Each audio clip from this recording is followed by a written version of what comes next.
Good morning, friends, and welcome back to Alignment with Rebecca, where we're playing in the sandbox of ideas, different ideas and concepts that will help us align our lives and the act of living a little bit more successfully, and hopefully give us a couple things to think about along the way. My name is Dr. Rebecca Lee McCarthy, and today we're going to continue on our journey about this definition of humans. Kenneth Burke, who was a scholar in communication, sociology, philosophy, you name it, anthropology, literature.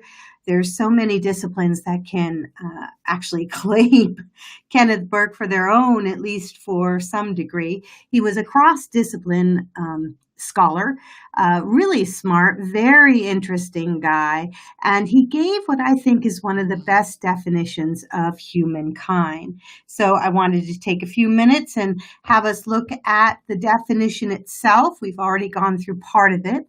So for Kenneth Burke, he said man, and of course he wrote this back in the 1966, so women didn't exist then, just saying. I know it's a running joke, but oh boy, it's hard to read scholarship with the same pronoun used over and over and over again. But anyways, humans are, and that's I get to go ahead and put that in. Humans are the symbol using, symbol making, symbol misusing animal, inventor of the negative or moralized by the negative, separated from their natural condition by instruments of their own making, goaded by the spirit of hierarchy or moved by a sense of order, and rotten with perfection.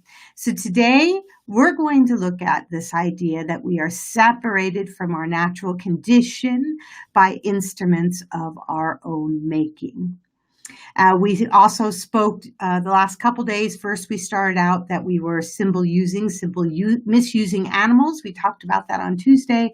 And yesterday, we talked about how we were the inventors of the negative. Now, I gave everybody a homework assignment, not that you're going to be terribly interested in doing homework, but hey, I thought it might be interesting for us to figure out in which ways we are separated from our natural condition by our own makings. And I think first what we need to know is, what do we mean when we say that we are separated by our natural conditions by instruments of our own making? Then philosophy, some of the first questions we might ask ourselves is, what is our natural condition? Do we have an assumption there about it? Maybe my natural condition is waking up and falling to sleep every day in this wonderful insulated house with electricity, AC, heat, a fireplace. I got a fireplace, first time in my life. So maybe this is my natural condition. But I think what he was arguing about, Kenneth Burke, is that our natural condition is one with nature, where we're actually engaging with actual nature. And indeed, as far as we know, when we first started out, we lived in caves and we may have built shelters and so on and so forth. I had a doctor, really nice guy, helping me with my fibromyalgia, but he said something that kind of stopped me for a loop. And it's an argument I have used in the past myself. So it made me even question myself. So like, if God created natural medicines, didn't God also create our intelligence in order to have synthetic medicines? Well, if you believe in God and you believe that our intelligence has been given to us to go ahead and create things, then you would say, yes, absolutely. I've been given the power to do that. But in that case, then God also gave us nuclear weapons, or the means to make nuclear weapons, the means to create poverty. And should we just accept these things? So one of the questions that philosophers also often come up with is, yes, we may have the power to create instruments that separate us from our natural condition, but should we use that power in order to do so? And that's the big question, I think, that many of us come across. Yes, we have the power, if you will. Hey, Jack, nice to see you. We have the power, if you will, to create bombs, but the question is, should we be creating those bombs?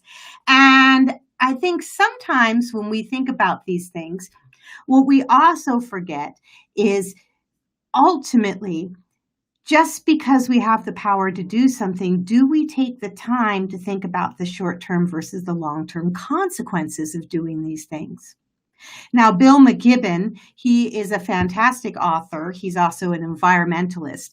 And he wrote this wonderful book called The Age of Missing Information. It was actually written in the 90s, so it's a little bit older than many of the books that are coming out now, but I think it still holds. It's still very, very relevant.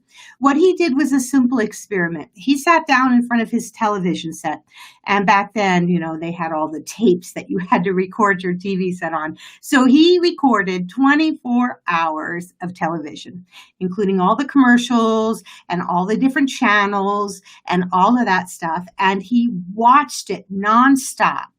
And then he took 24 hours and went out in nature.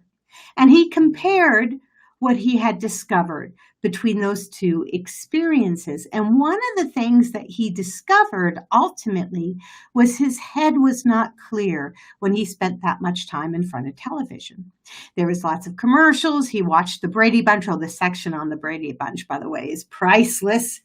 And it's a really, really delightful and easy read. So I highly suggest getting this book. Super cheap too. Also comes in the ebook, so you can get it anywhere. And no, I'm not getting a kickback. It's just one of those books I really enjoyed.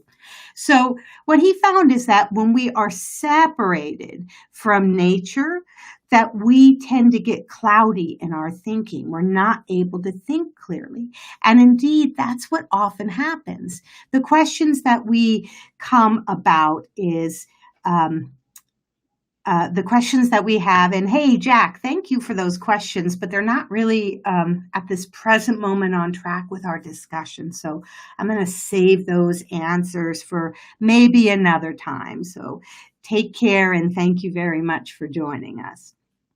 So when we're looking at our separation of nature, which is part of Burke's definition of humankind, one of the things we have to take into account is what constitutes our natural condition. Is it really just going out into the forest and living there? Is it living out of a tent? What is it that we're being asked to get back in touch with? And I think there is a lot of good arguments to be had that we are given the intelligence and the brain, right, to go out into that world and to make a house that is more comfortable than a tent or a hut or a cave, right?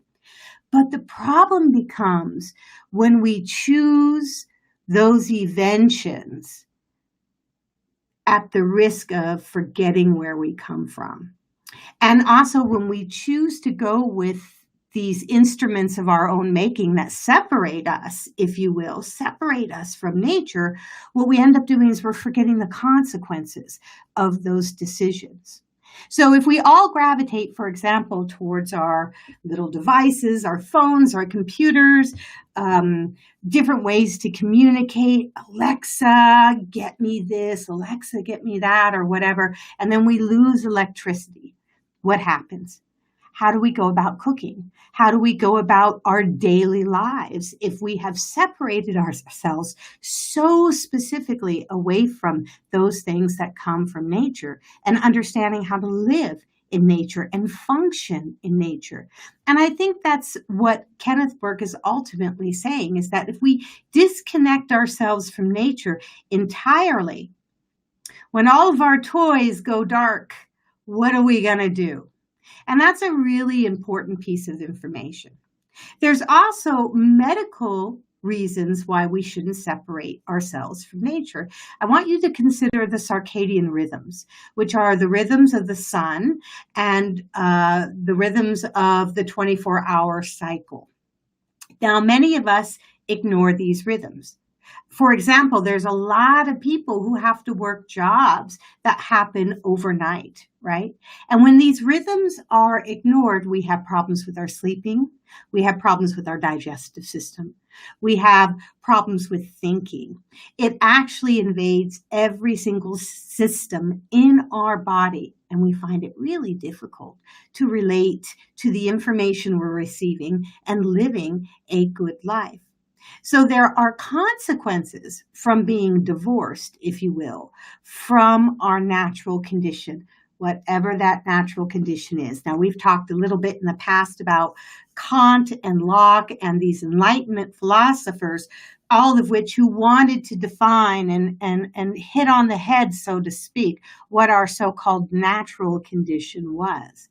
But I think we can simplify things by saying very simply, we cannot be disconnected from nature. Nature teaches us a great deal. Nature and nature's clocks actually interact with the clock genes that are in our body. So there's a very important reason there why we shouldn't be disconnected from nature. And communication functions differently in nature than it does in the world that we have created. Now, I'm not saying that I don't love the VR. I do. I totally love the VR. I appreciate my phone every day. I appreciate the equipment I have, television. I love good entertainment. I'm involved in the entertainment industry. But when we've stopped knowing where our food is coming from, and when we've stopped allowing our body to be connected to the circadian rhythms, the moon rhythms, and the other rhythms that we need from a biological standpoint, then we are placing ourselves in a place that we don't want to return from. And we may not be able to return from, especially if we continue, if you will, to not observe how we are affected by making these decisions in life. Now, there's this really interesting scientist right now, Melvin Vopson. He is with the School of Mathematics and Physics. He's a physicist at the University of Portsmouth, and he has put out a very interesting article. He is investigating how digital content may actually have mass. Let me say that again. Digital content. So the stuff you're consuming right now, if you happen to be listening to this podcast, or the article that you're reading on your phone, or the massive data that you are working on for your company, these are all digital content, right? Digital content on track to equal half Earth's mass by 2045. So this is an incredible thought. Now, this is still theoretical, by the way. I don't think we have any proof, but this is something that this human being is working on. And he really does believe that we are going to reach a point where our digital information will outweigh mass here on the world. And let me read to you what he says. We are literally changing the planet bit by bit, and it is an inevitable crisis, author Melvin Vopson said. Vopson examined the factors driving this digital evolution. He said the impending limit on the number of bits, the energy to produce them, and the distribution of physical and digital mass will overwhelm the planet soon.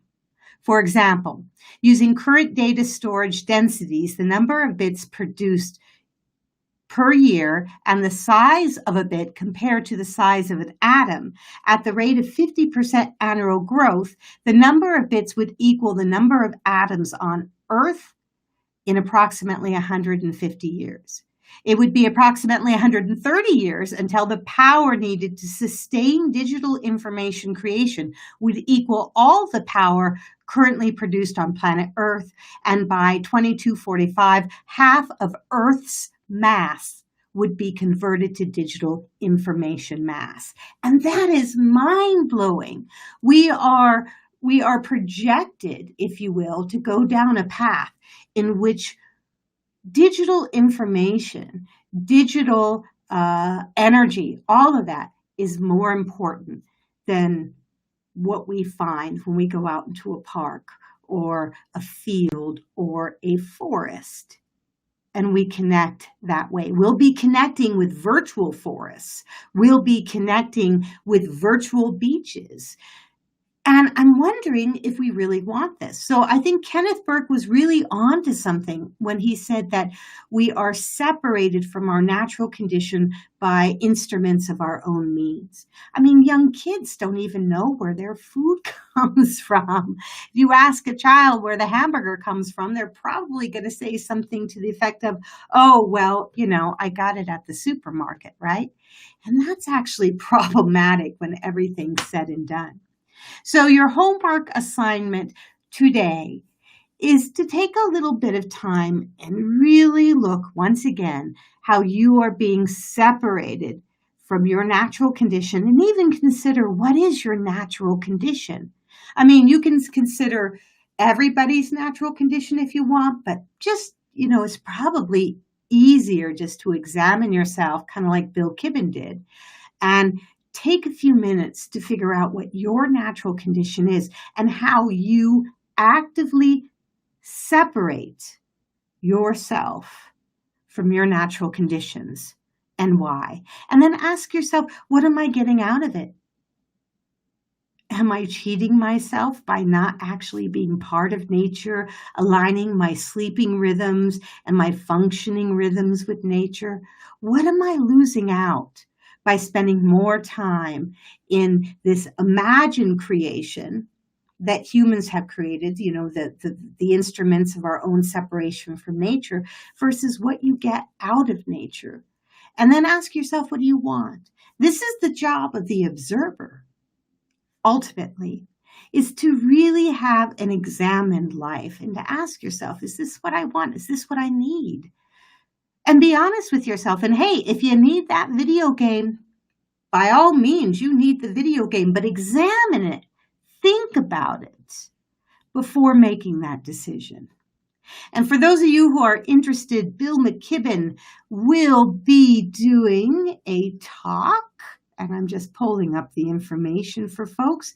And it's the Swift, I believe, the Swift Network. Let me see if I can grab it here. Yes, SHIFT Summit. It's a music festival. It starts on the 18th and it runs for several days. They're going to have music. They're going to have speakers. Deepak Chopra is going to be there. I think Jane Goodall is going to be speaking. Bill McKibben's going to be speaking. There's some activist stars, those who are in the movies. They're going to be speaking, and it's free. Ladies and gentlemen, if you go over to, if you just Google, that is, or Yahoo or whatever you do, SHIFT Summit, SHIFT Summit, you can register for free. You can watch all this streaming content for free, both the talks and the amazing music they're going to be offering. So I highly suggest that. And now that that's said, I'm going to invite you all to take a seat. If Jack is still with us, take a seat, Jack, and relax. This is Garden Music by Kevin MacLeod. He's that wonderful man that offers us a lot of royalty-free music. Thank you, Kevin. So grateful. If you go over to his website on Impotech, you can download music. You can contribute by offering donations or buying the rights to music so that you can use it commercially. We, of course, are not a commercial operation, so we're pretty good right now, but that's impotech.com or .net. I have to double check, but definitely look up Kevin MacLeod. Wonderful musician. Now, I want you to take a few minutes and just take a seat. And a deep breath.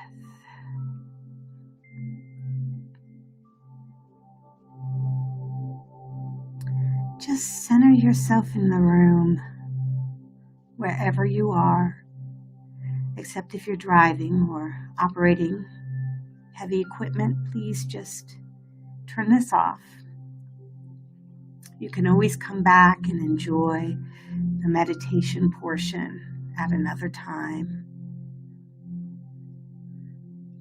But if you're ready, just close your eyes and observe your breath. Don't try to control it in any way. Just observe what's going on.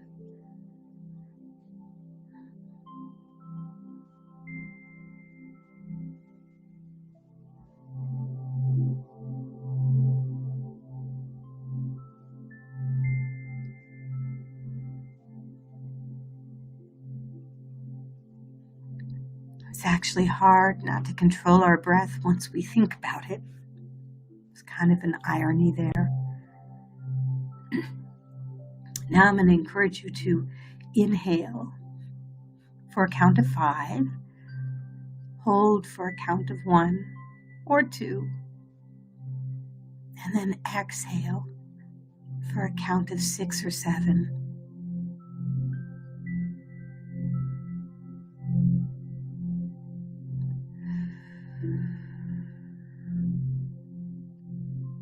Inhaling and exhaling out of our nose.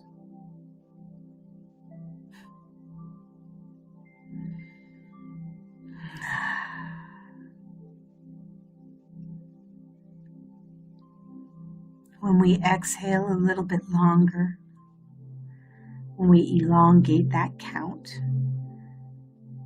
and we focus on the exhale, we are helping our parasympathetic nerve system, our rest and digest, automatic nervous system aspects function. Most of us spend a lot of time in the sympathetic area, so it's good to have a way to consciously calm ourselves. And as you breathe, I invite you to think about this. Nature can also calm our parasympathetic nerve system. A walk in the park, sitting quietly in the grass, looking up at a tree, and watching its limbs dance in the breeze. Maybe you focus on a particular leaf and you watch how it reacts in the wind as it dances. And then the leaf falls from the tree and the wind carries it. It starts to float down, going to one side and then the other.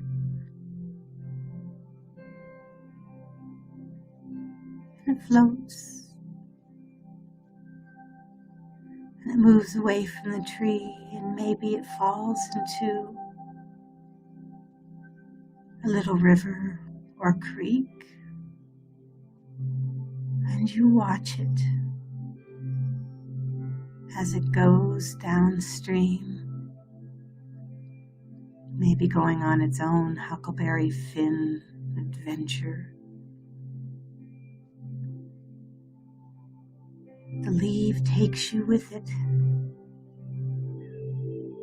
and now you can feel the water underneath your body.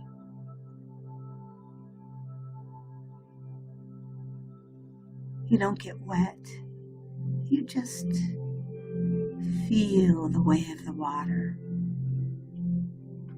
as it takes you down with the leaf. And look around in your imagination, and what do you see?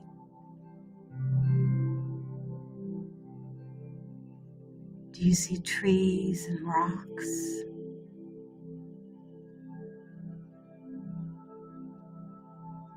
What do you notice? How is this environment different from your everyday environments?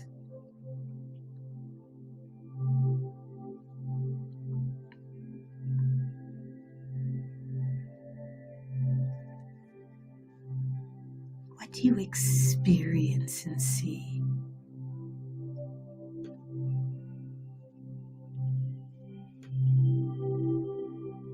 How would this environment somehow nurture you in a way that sitting in front of your phone, a TV set, a game, an electronic book,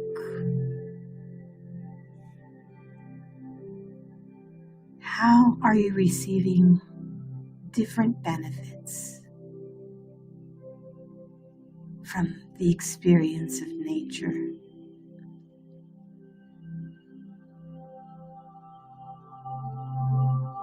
Maybe you notice a great place to stop on this river and get out, and you rock over to a tree and sit down. There's just enough sun to help dry you off from your journey. Maybe you close your eyes and you feel that beautiful sun on your face. And you get that sleepy feeling, the kind that feels like a nice warm blanket is hugging you, and you're safe. Your breath starts to sync up with the breath of the tree as the leaves move ever so slightly. There's only a small wind now, but it's a beautiful wind. One that offers just the right amount of refreshing, cooling experience in contrast to the warm sun.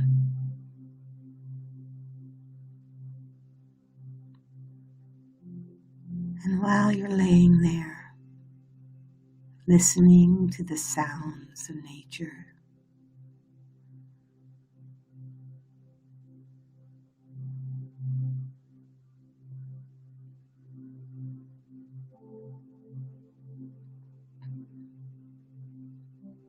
you start to memorize those sounds and the feelings,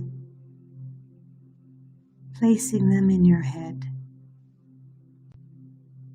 so that you can recall them at any moment you need. Your imagination can you bring you back to that spot.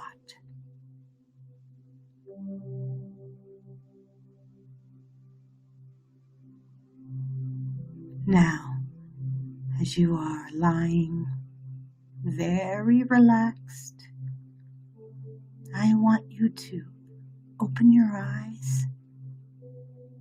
Don't move your body yet, just gently open your eyes and look around. Feel the act of alertness with one's eyes in contrast to the relaxation of your body. And when you are ready, close your eyes again and take a few more deep breaths.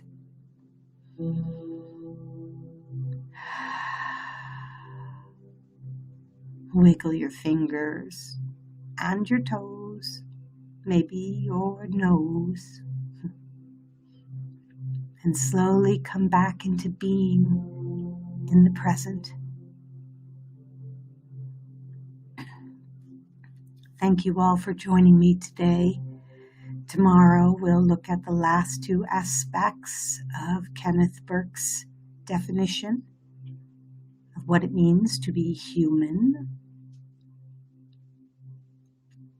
And until then, I wish you peace, relaxation, and a connection to nature.